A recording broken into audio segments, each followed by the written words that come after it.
సందర్భంగా వైసీపీ అధినేత జగన్ కీలక వ్యాఖ్యలు చేశారు. వైఎస్ఆర్ వారసులం అంటూ కొందరు వస్తున్నారని వారిని నమ్మవద్దని పిలుపునిచ్చారు. వైఎస్ కుటుంబంపై కుట్రలు చేసిన పార్టీలో చేరి వారసులమని ఎలా చెప్పుకుంటారని ప్రశ్నించారు. వైఎస్ పేరును ఎఫ్ఐఆర్లో చేర్చిన పార్టీకి ఓట్లు వేస్తారా అని అడిగారు. పసుపు చీర కట్టుకుని ఇంటింటికి వెళ్లి ఓట్లు అడుగుతున్నారని ఎద్దేవా చేశారు. వైసీపీ పార్టీ లేకుండా చేయాలని చూస్తున్న వీళ్ళ వైఎస్ఆర్ వారసులని ప్రశ్నించారు. వైఎస్ వివేకాను హత్య చేసింది ఎవరో జిల్లా ప్రజలకు తెలుసని, ఇక ఆయన హంతకులకు ఎవరు మద్దతిస్తున్నారో తెలుసని అన్నారు. వివేకాను హత్య చేసిన వారితో చట్టపట్టాలు వేసుకుని తిరుగుతున్నారు, దాని అర్థమేంటంటూ ప్రశ్నించారు.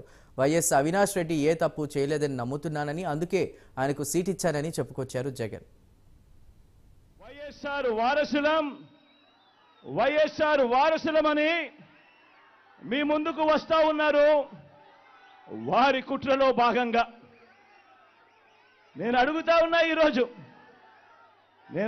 ఉన్నా ఈరోజు మీ అందరి సమక్షంలో, ఆ మహానేతకు ఎవరు వారసులో చెప్పాల్సింది ఎవరు అని అడుగుతా ఉన్నాను.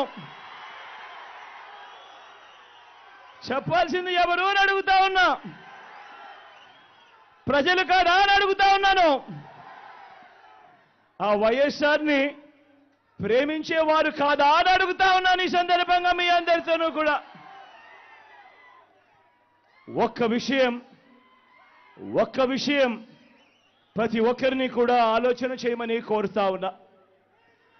ఆ దివంగత మహానేత మీద, నాన్నగారి మీద కక్షపూరితంగా, కుట్రపూరితంగా ఆయన చనిపోయిన తర్వాత ఆయన మీద కేసులు పెట్టింది ఎవరు? ఆయన కుటుంబాన్ని టార్గెట్ చేసింది ఎవరు?